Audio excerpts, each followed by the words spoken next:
औज़ुबिल्लाहिमिनश्शैतानिर्रजीम बिस्मिल्लाहिर्रहमानिर्रहीम। इसरार से शहादत खिदमत है। जिस तरह इंसान अल्लाह की मखलूक है, इसी तरह कायनात में पाई जाने वाली हर चीज़ अल्लाह की मखलूक है।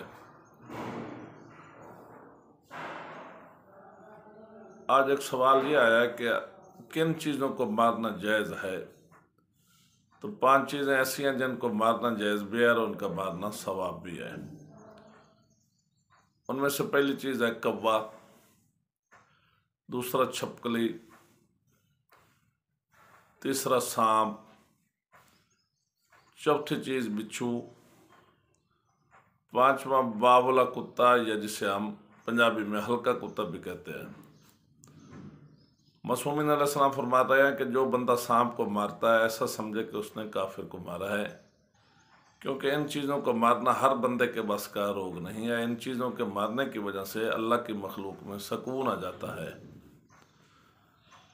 मुमिन से अपील है कि बंदा नाचीज़, बंदा के बच्चों, बंदा के वालिदैन को अपने दुआओं में याद रखें। वस्सलाम।